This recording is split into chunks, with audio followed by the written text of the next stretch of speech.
live in Holman, Wisconsin at the end of a coulee. I use Lynne Burgess for my art. It's my birth name, and I feel like that's where my art lives from birth to death. I've been an artist probably full-time or thinking of myself as an artist since I retired as a teacher. I was a language arts teacher, but my college undergraduate degree was in art history. So I've always been involved in art, always making art. But once I graduated, I really plunged in. I started out doing watercolor, but soon became interested in printmaking. I had a friend who became my art mentor. She took me to the studio at University of Wisconsin-La Crosse, where I met Joel Elgin and began the world of printmaking. After that, I worked with Lisa Schoenfelder at the Turbo, and I've been printmaking ever since.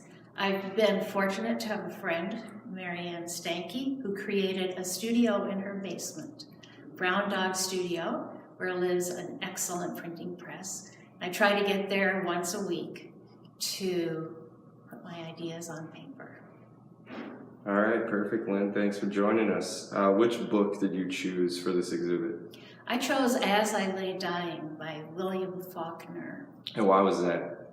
Well, I read it first when I was in college years ago, and then I've always loved Faulkner.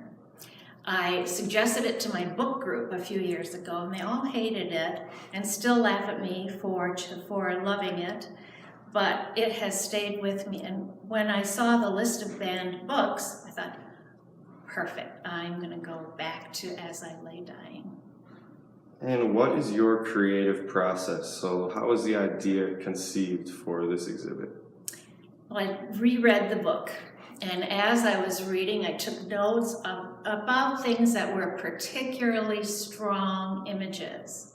And I have a notebook here I'm just going to go over and get it. What I did was then in my notebook write down quotes from the book. I'll just give you an example. Her hands laying on the quilt like two of them roots dug up and tied to wash. So that was a strong image, and then I do little sketches. So I did several of these and kept thinking about what images came to me in the most strong possible way. And then I took a deep breath, got my plate ready, and began working rather freely. I had decided on the chapter, My Mother is a Fish, because it's one of the most enigmatic chapters. It's at the heart of the book, and that's the whole chapter. Why did you choose monoprint as the medium for this piece? Monoprint is a very free style of printmaking. You take a plate and you're basically painting on the plate. The word mono means one, so they're one of a kind. And what I wanted to do was just take a breath and begin working on this image. The other thing that I like about monoprints that connects to this book is it's a layering process, at least for me. You can lay down color, you can lay down image, add to the plate, print over it again. So I felt like this is a many-layered book, and so I wanted to layer. In this piece, too, even after the monoprint was finished, I went back and added another layer with colored pencil. So Addie's life was layered. She was trapped in many ways, not only by the coffin that she ended up in, but by her life, married to Ads. And I felt this was a perfect medium for that. Is monoprint your favorite medium to work with? Well, I like woodcut a lot too. I do woodcut as well. But monoprint, woodcut, intaglio printing, I like them all. But when I want to work freely and rather spontaneously, I go to monoprint. What does this piece represent? Well, as I said, the young boy in this story is struggling with the death of his mother. She's dying. Each chapter is from a different point of view. And this chapter, My Mother is a Fish, is from Vardamen's point of view.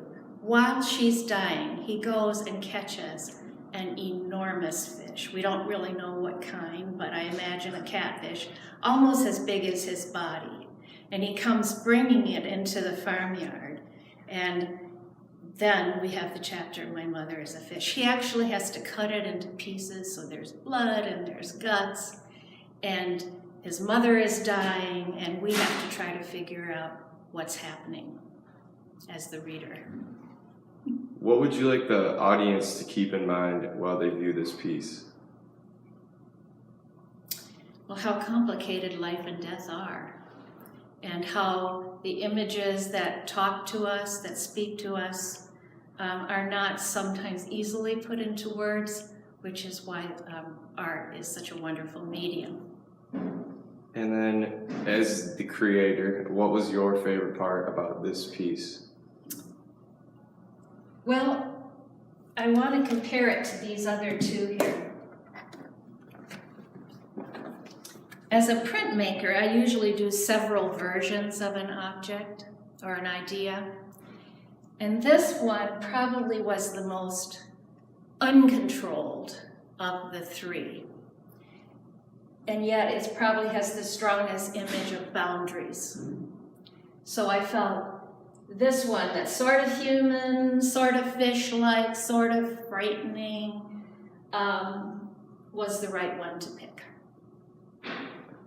And then, what do you try to accomplish with your artwork when you go into making a new piece? I don't know if I try ahead of time, but I guess I try to accomplish something that feels satisfying to me.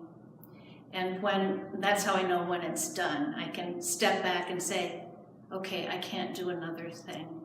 And when I finally added the pencil on here, you can see I've emphasized the backbone or the spine that's there. I thought, yes, now I'm done. All right, thank you, Lynn. Thanks for participating. That was great. Thank you.